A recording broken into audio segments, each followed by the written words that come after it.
Taiwan. I'm Ethan Liu with 10 minutes of news from here in Taiwan and around the world. Taiwan's office overseeing relations with China says Beijing is trying to influence how Taiwanese business people vote in January's elections. 你个人的一些小的这个利益，去换我们整个国家的这个自由民主体制的这个被瓦解、被消灭，这个绝对划不来。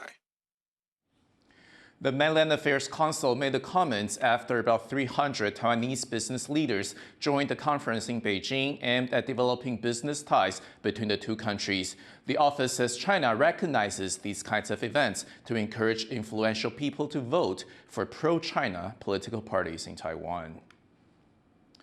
Taiwan's foreign minister has warned that China is meddling in the country's elections. He made the comments at a briefing in Taipei with journalists from foreign media. Louis Watt was there.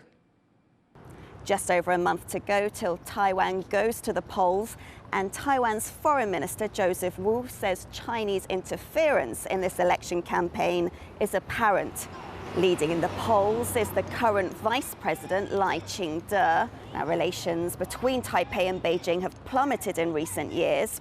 Foreign Minister Joseph Wu says election interference is clear because the Taiwan Affairs Office, that's the government agency in China that deals with affairs with Taiwan, has been giving very clear statements that a vote for Lai and the ruling party means a vote for war, whereas a vote for the opposition means a vote for peace.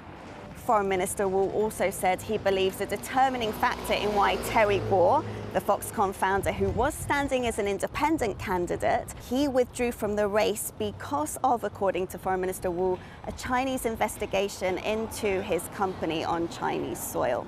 So Foreign Minister Wu has given a warning that he expects more Chinese cognitive warfare as we get closer to polling day in mid-January.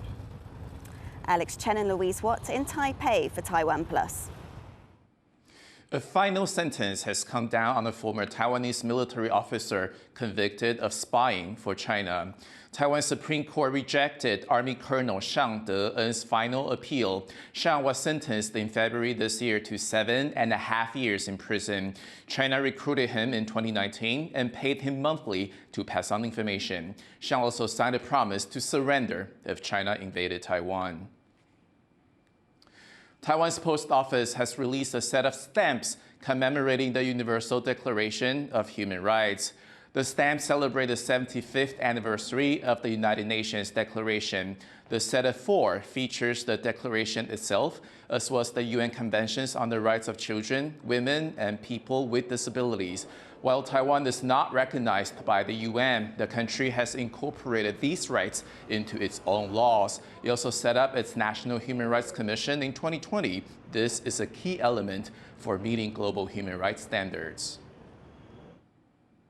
Taiwan is holding its annual Human Rights Festival this week. Edmund reports on one of the festival's most highly anticipated events, a dialogue in pictures between 2 photojournalists, one from Taiwan, the other from Hong Kong.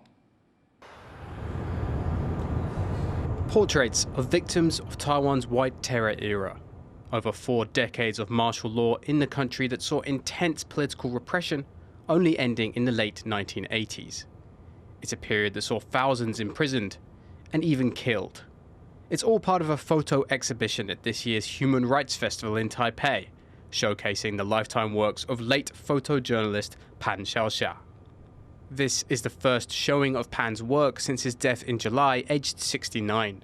He was well known in Taiwan for having captured some of the country's most important historical events on film, especially the transition from one-party rule to democracy. 感谢有一些影像工作者，特别是摄影家他们透过在第一现场见证，或者说长期的这样子的记录，所以即使历史被抹灭了，或是被扭曲了透过他们的影像，我们都可以重建。Sitting alongside Pan's work is that of Hong Kong photojournalist Gov't. While Pan's work focuses on Taiwan's civil movements of the 1980s and 90s, Gov't tackles the past decade of the pro-democracy movement in Hong Kong, including the dramatic protests of 2019. Although their works focus on different eras, Gov't says he and Pan have much in common. 原来我们拍的东西也很接近，好像是一些关于政治事件啊，关于游民啊，一些社会议题啊，女性议题啊。原来我跟潘老师都有拍过，都很关心，所以原来不同年代都可以做一个对照。After 30 years of democracy, Taiwan is still coming to terms with its own history of political repression. While in Hong Kong, such a reckoning seems unlikely to happen anytime soon, as the territory continues to adjust to a draconian national security law that's put hundreds in jail. But these images serve as a powerful reminder that long after the streets are cleared, the struggle for freedom is not so easily forgotten. Devin Tsai, Karma Xu, Eugene Huang, and Ed Moon for TaiwanPlus. An international team-up is bringing Japanese cuisine to rail passengers in Taiwan. As Laura Stewart reports, lunch on the go just got a lot more exciting. People line up at Taipei main station, not for train tickets, but for lunch. Taiwan's railway administration has teamed up with Japanese bento brand Awajiya. They're offering a ceramic seafood jar filled to the brim with abalone rice, octopus, dried scallop and vegetables. It's a limited edition deal, with only 70 made available each day. Quite literally, hunger marketing. 这种东西可以有发挥各种想象力，只要说我们有想象美好的画面，然后就可以让我们的食欲更好。有吃过，在日本那边也有吃过，因为他们日本的便当都冷的比较多，对，所以我还蛮喜欢这个味道。Bento lunchboxes are very popular in Taiwan, typically made up of meat or other protein, along with rice and side vegetables. And bentos have a particular cultural association with rail travel. It's common for them to be sold at stations or even on the train. And it's a remnant of the Japanese colonial era in Taiwan. But these novelty jars are something new. Inspired by the Japanese technique of catching octopuses, they're catching the attention here in Taiwan, even though they cost around 4 times as much as an average lunchbox. 你也不会每餐都吃到399，就是难得吃，而且又可以收藏容器。对，这个是很值得来体验一下。A new vision of food on the go, travellers can now have a taste of Japan while enjoying the views of Taiwan. Chris Ma and Laurel Stewart for TaiwanPlus. Pokémon lovers rejoice! The Japanese video game franchise has opened its first dedicated store in Taiwan. Fans light up overnight, eager to be the first through the door. Leslie Liao has more. Hordes of people line up outside a department store. But this is no midnight movie line. It's the night before the opening of Taiwan's first Pokémon Center, devoted to merchandise from the world's highest-grossing media franchise. The Pokémon Center was scheduled to open at 10 in the morning on Friday, but local fans showed up the night before and camped out, all for a chance to get a first glimpse. 几点？对，大概快12点左右。10点左右的时候，其实是更早之前就在附近饭店收到讯息说这边已经有几个人来排，所以我们就赶快过来。